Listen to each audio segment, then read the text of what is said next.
Welcome back to Talking 20s.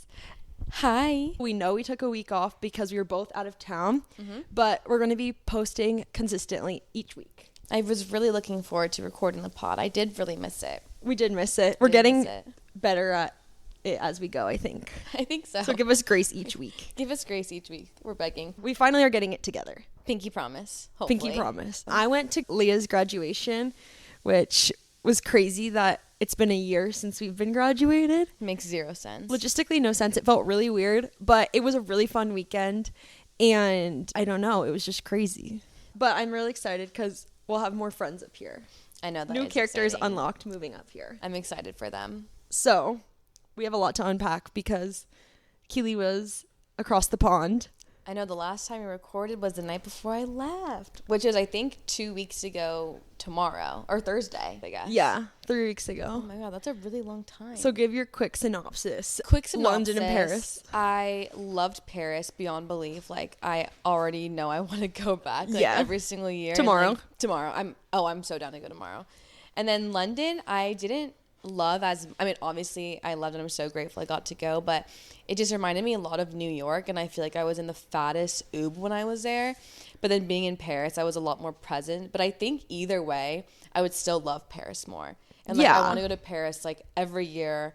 It's hard because you book a trip and then you count down till the very second you get there, and then you blink and it's over, and then it's like, now what? What else to look forward to? And even Danielle said, I'm so sorry I'm introducing you into like something that's so addictive. Because obviously I've traveled. I travel for work a bunch, but this was so different, and it was just 10 days of just freedom and doing whatever. And I don't take that for granted at all. So like we definitely did the most we could. It was just the freedom of being able to do all of that and just not thinking twice. And it was just so nice. And obviously we had some fun nights in Paris. Going out. Can't not appreciate that. But now that I'm back, I've just been super busy with work, trying to get my routine back in schedule. I definitely felt a little chunk being back in America. And that's going to be added into our topic later on. We'll get into it. But speaking of the gym, I did have a really silly is a fun word to put it, but I guess silly story this week.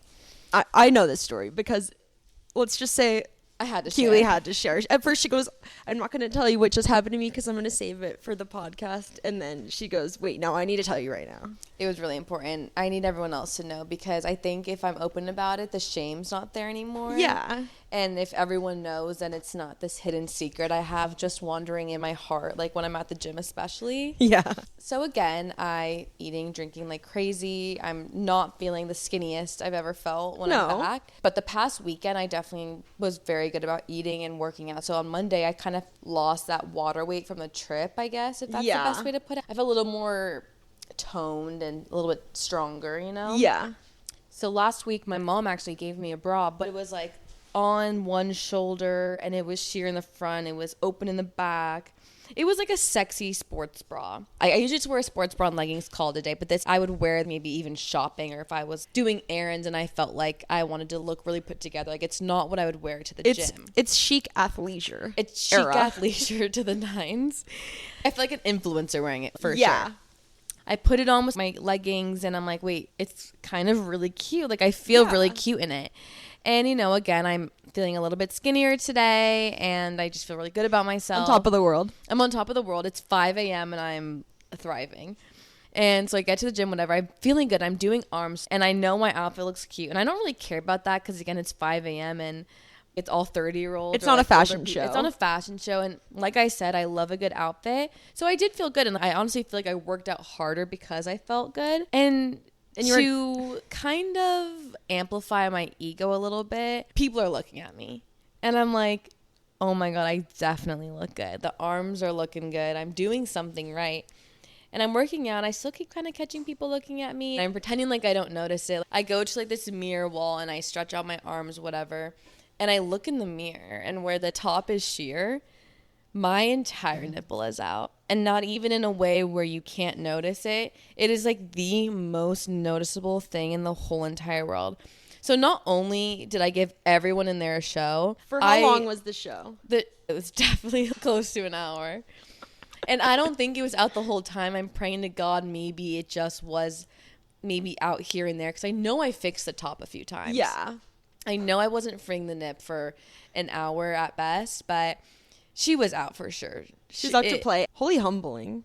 Oh my God. And also I was so humbled. I knew in the moment that's why people were looking at me. Oh yeah. You thought at first because you looked great? No, they're looking at your little boob. Also, whoever saw that and didn't think to maybe say something. Yeah, holy not girls girl over there. So not girls girl at the manly gym. Yo, what?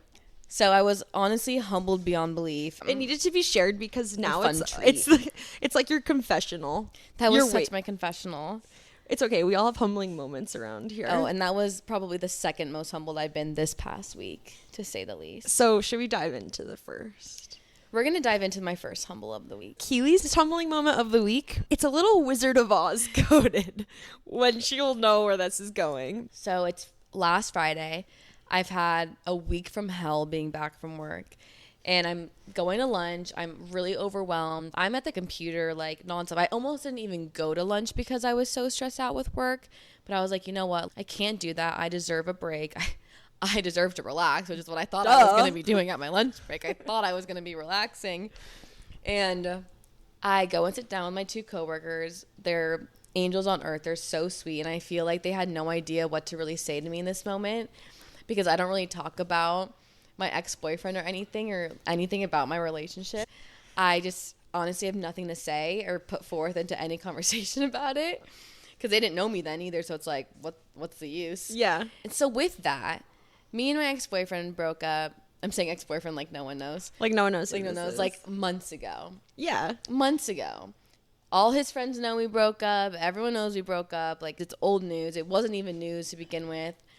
And you would think that after you and someone break up, you clear the socials. Oh yeah, it's the first thing. It's the first thing I did. It was just the purge. And I'm not saying I was put on this private story to see this, but if this was the first thing you decided to post on your private story after not posting anything for months, like 4 months at least, and this is what you post, and if you're posting this sober too, I just think that we really need to rethink kind of the guidelines for the private story posting. And by all means, when I'm drunk and if you're drunk, post whatever you want on your private story. I won't stop you. Post what you want on your Instagram story.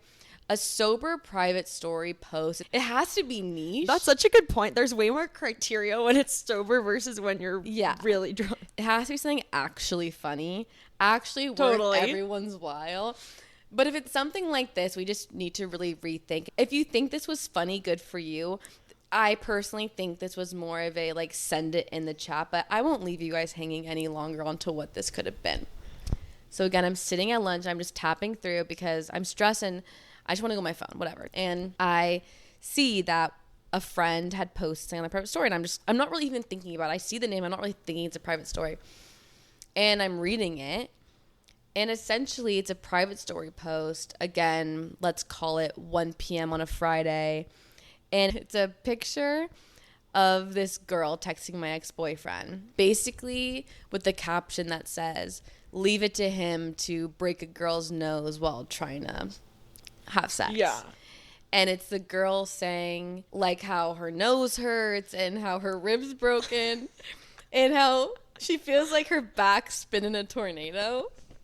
And let me tell you, Wizard of Oz coded. And let me tell you, to put it in certain kinds of words, I am very familiar with the area. I've never been in a tornado in my entire life. So that was crazy.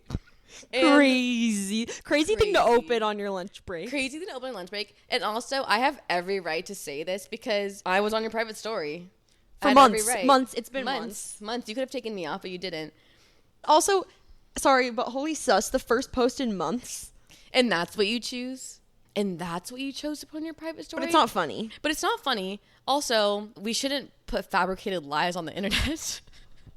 Also, I think this is a note to everyone listening to check your viewing. In case this was an accident, check who's viewing your story. Make sure you're continuously checking that and make sure to keep it freshly updated. Keep it updated. Because not everyone needs to see what you're posting. So, not everyone needs to see what you're posting. And so, yeah, I was a little shocked, to say the least. I don't really care what's going on in tornado land. I can't. But, yeah, we're not in Kansas anymore. We're not in Kansas anymore. And with that, I'll just say, again, yeah, none of my freaking business. None of your business. Tornadoes just crazy. Tornadoes crazy. Crazy. I just hope they had a good laugh when they realized I saw that. They did. No, I think it was on purpose, though. We'll never know. Like, my sweet coworkers just had to watch me be sent straight into orbit. Yeah, straight into a tornado of orbit. Seriously. I think at first when we made this podcast, thought that we were going to keep it a little more, like, not naming specific things that go on in our lives. And I think as we go, we're just going to have to be open and honest here. I mean, I didn't laugh about it, so I hope others did. We're here for the entertainment at our own expense, maybe, but... Hey, I mean, I saw it, so your fault for leaving me on it. This is easier than, like, texting all my friends. Yeah, we need to just put out this blast. It's kind of like a Gossip Girl blast. Totally. And with that, I think we need to start heading into our main topic of the week. So, this week, we want to talk about trying to navigate our balance between having fun and feeling good. Keely goes to the gym 5 a.m. Like, you're dedicated. You really are more dedicated than me. I'm dedicated, but at what cost? But at what cost? I wake up every day and I go to the gym and I have my yogurt, I have my protein bar, I have like a salad or leftover for lunch, and I go home or I go to a friend's and then I have a healthy dinner and I go to bed. And it's very consistent. I do that basically every day. And then Friday rolls around. That's when it don't drink a sip of water. I drink my whole body weight. I'm always like, I'm not going to drink that much. I'm having 8 shots before I go out. I have like 3 high noons when I'm there. I have like 2 gin and tonics. And I can never just have a nice night. And then what do? I go to Gus's Pizza and I get a pizza. Then I wake up in the morning and then I have like probably ramen for breakfast and then I don't drink water and I haven't brushed my teeth all day.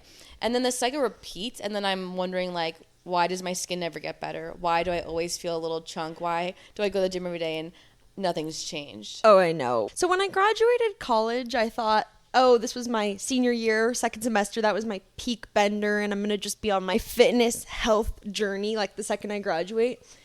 It's been a year, as we were just saying, it's been a year exactly. I'm nowhere near where I want to look physically. Also just feeling. I do not feel like a healthy, balanced person yet. I think I was skinnier in college. I think I was too. And it's really difficult because we try really hard during the week and then the weekend comes and it's really hard to balance. And there's always something to do. And even too, just trying to be an adult, making dinner, like it's so hard to make chicken every night and then make vegetables. It's so much easier to like make a pizza. No, I'm not kidding. I've said the hardest thing about postgrad for me has honestly been being able to buy healthy groceries, make good food, like cooking on my own. We would never really cook on our own all the time last year. At least I wouldn't.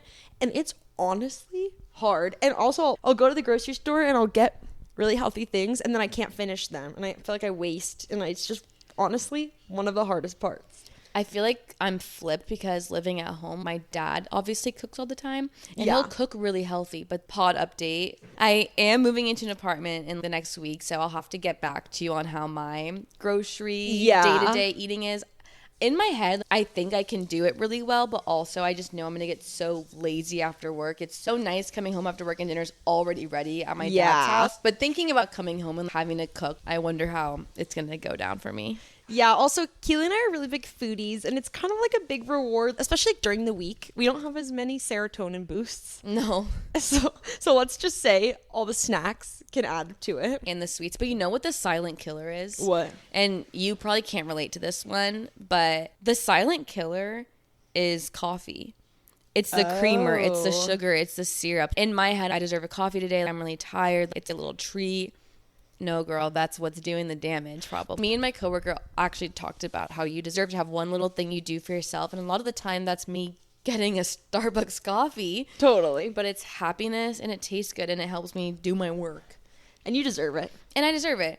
And honestly, if that's the silent killer, whatever, like, I'm just trying to be happy. It is hard. And that's what I've been trying to work on now, is giving myself the permission to just be like, okay, it doesn't really matter. The thing is, it's crazy because it's not even about what I look like. It's what I feel like. And I just 100%. Don't feel that good. If you feel good, you look good. Totally. And that's the sweet spot. And that takes time to figure out. I've learned I have to be patient with myself. They say that to be the healthiest physically, you have to isolate yourself and really focus on your goals. But I obviously like my body, and I'm not trying to be like 6-pack ripped. I do want to look good, especially while I'm young, because we just want to be to our peak like health as balancing having fun, and that's like the balance we're trying to figure out. Like we're not trying to be ripped having no fun. I think it's a learning curve. I think it's going to take us time to find that sweet spot balance, but also we're having fun, and you don't want to just isolate yourself and not have fun because you're trying to achieve this crazy body. Then I think about this: what if I did have that, but then I'm just alone in my bed, I'm not doing anything fun? Is it even worth it?